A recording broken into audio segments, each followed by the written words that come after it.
दोस्तों नमस्कार, मैं निमिष। पिछली बार हमने कुछ बात की थी इनफर्टिलिटी पर, निसंतान जो ये समस्याएं थी। तो आपको बता दें कि हम फिर से क्रेवॉस फार्मास्यूटिकल के इस हेल्थ अवेयरनेस जर्नी में मध्य प्रदेश के बैतूल शहर में हैं और यहाँ पर हमारे साथ स्त्री और प्रसूति रोग विशेषज्ञ डॉक्टर ईशा डैनियल मैडम हैं। हमने पिछली बार भी मैडम से चर्चा की थी इनफर्टिलिटी पर। तो मैडम, जब हमने इसके पहले जो वीडियो बनाया था उसमें कई कमेंट्स हमें ये आए थे कि जब सारी जांच नॉर्मल है तो फिर ये इनफर्टिलिटी क्यों है? जी, जैसा कि मैंने पहले भी बताया था कि जब इनफर्टिलिटी मतलब निसंतानता के लिए जब कपल्स हमारे पास आते हैं तो हम उनके 3 बेसिक टेस्ट करते हैं, जिसमें कि एक ओव्यूलेशन टेस्ट रहता है, एक HSG होती है और एक हस्बैंड का सीमेन एनालिसिस होते हैं। मतलब कि जो कपल आया है और जो गर्भ के लिए ट्राई कर रही है महिला, उसके जो अंडे हैं वो ठीक तरीके से निकल रहे हैं, उसके ट्यूब्स जो हैं वो पेटेंट हैं, कहीं कोई ब्लॉकेज नहीं है, कहीं कोई रुकावट नहीं है, और जो हस्बैंड की शुक्राणु जांच है वो भी नॉर्मल है। तो ये जब तीनों चीज़ें नॉर्मल हो जाती है फिर भी जो कपल है वो कंसीव नहीं कर पा रहा है, तब हम उसे अनएक्सप्लेन्ड इनफर्टिलिटी का नाम देते हैं। तो मेल और फीमेल फैक्टर जो रहता है इनफर्टिलिटी में 70% कंट्रीब्यूट करता है और 30% हम देखते हैं कि अनएक्सप्लेन्ड इनफर्टिलिटी होती है। तो ऐसे कपल्स जो हमारे पास आते हैं हम उसे इनिशियली इवैल्यूएट करते हैं और अगर उसके तीनों टेस्ट नॉर्मल होते हैं तो फिर हम उसे फर्दर इवैल्यूएशन के लिए बोलते हैं। तो ये अनएक्सप्लेन इनफर्टिलिटी ये तो समझ में आ गई मैडम, लेकिन अब इसका कारण क्या है ये भी आप थोड़ा सा बता दें तो खुशी होगी हमें।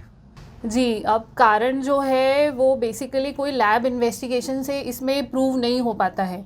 तो ये कपल्स को भी समझाना बड़ा मुश्किल हो जाता है कि तीनों फैक्टर्स सब कुछ हमारे नॉर्मल है फिर भी जो है कपल वो कंसीव नहीं कर पा रहा है। तो इसका जो बेसिकली जो गड़बड़ी हम जो बोल सकते हैं वो माइक्रोस्कोपिक लेवल पे होता है। मतलब ट्यूब्स नॉर्मल है, HSG जब हम कराते हैं तो ट्यूब्स नॉर्मल आते हैं, है ना, मतलब कोई ब्लॉकेज वगैरह अंदर नहीं है, लेकिन बाहर की तरफ से कोई अडेशंस है या बाहर की तरफ से ट्यूब्स चिपके हुए हैं या कोई ट्यूबरकुलर इन्फेक्शन है या फिर हम जिसे बोलते हैं पेल्विक इन्फ्लेमेटरी डिजीज़, कुछ इन्फेक्शन है अंदर।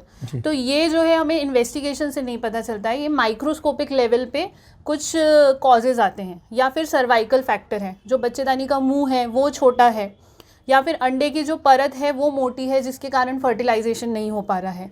तो ये जो 3 फैक्टर्स हैं ये अनएक्सप्लेन्ड इनफर्टिलिटी को कंट्रीब्यूट करता है, लेकिन इसको हम लैब इन्वेस्टिगेशन से प्रूव नहीं कर सकते। तो फिर अब इसमें आगे की प्रक्रिया क्या होगी, मतलब इसका निराकरण क्या होगा, ये भी मैडम थोड़ा सा बताएं। देखिए, जैसा कि मैंने बताया कि जब कपल्स के तीनों टेस्ट नॉर्मल हैं, जो हमारे बेसिक लाइन ऑफ इन्वेस्टिगेशंस हैं वो सारे नॉर्मल हैं, तो फिर हमें एक टारगेटेड अप्रोच हम करते हैं।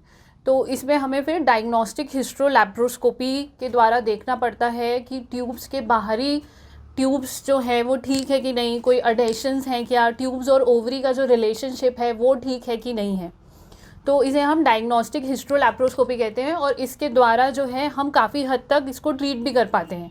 और डायग्नोस्टिक हिस्ट्रोलैप्रोस्कोपी में हम छोटी सी छोटी चीज़ देख सकते हैं कि कहीं कोई अडेशंस हैं, ट्यूबरकुलर तो नहीं है, कुछ इन्फ्लेमेटरी डिजीज़ तो नहीं है, एंडोमेट्रियोसिस तो नहीं है। ये सारी चीज़ें हम एक हिस्ट्रोलैप्रोस्कोपी प्रोसीजर से कर सकते हैं।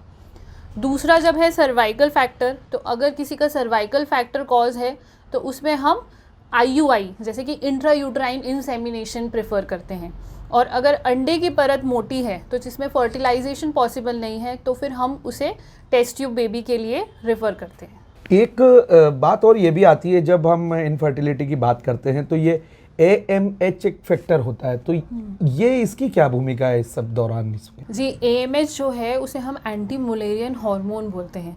तो ये AMH फैक्टर जो होता है वो बेसिकली एक महिला का ओवेरियन रिजर्व बताता है कि एक महिला के अंदर कितने अंडे बचे हुए हैं। तो इसका जो इम्पोर्टेंस है, AMH का एक वैल्यू होती है जो कि 2 to 5 नैनोग्राम पर डेसीलीटर होता है।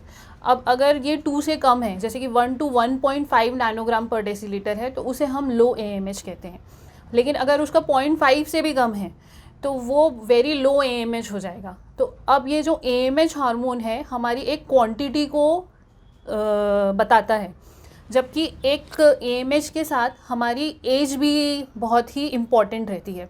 तो AMH जो है वो क्वांटिटी को बताएगा और एज फैक्टर है हमारी क्वालिटी को बताएगा। जी। जैसे कि आप देख लीजिए, जैसे कि AMH किसी का 1 to 1.5 है लेकिन उसकी एज अच्छी है, तो हम वो किसी इनफर्टिलिटी स्पेशलिस्ट के पास जा सकती है या गायनेक के पास जा सकती है, तो उसको हमारे पास टाइम रहता है तो हम उसको नॉर्मल ओव्यूलेशन इंडक्शन से या फिर बेसिक मेथड से फर्टिलिटी ट्रीटमेंट के लिए हम वो कंसीव कर सकती है। लेकिन अगर उसी महिला की एज ज़्यादा है, जैसे अबव 35 है या 36 है, तो उसके पास क्या है, वो क्वालिटी फैक्टर लूज हो जाता है।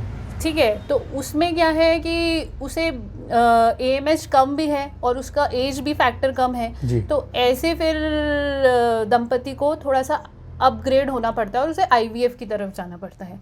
तो दोनों में बहुत अंतर है, तो इसलिए जब एज फैक्टर बहुत ही इम्पॉर्टेंट होता है तो वो टाइम ना वेस्ट करते हुए प्रॉपर गायनेक के पास जाए और सही मार्गदर्शन ले।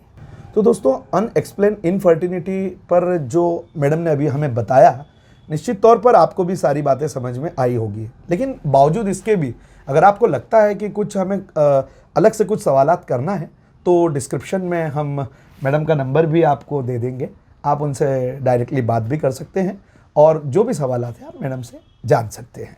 फिलहाल मैडम आप हमारे साथ जुड़े, आपका बहुत बहुत धन्यवाद। Thank you.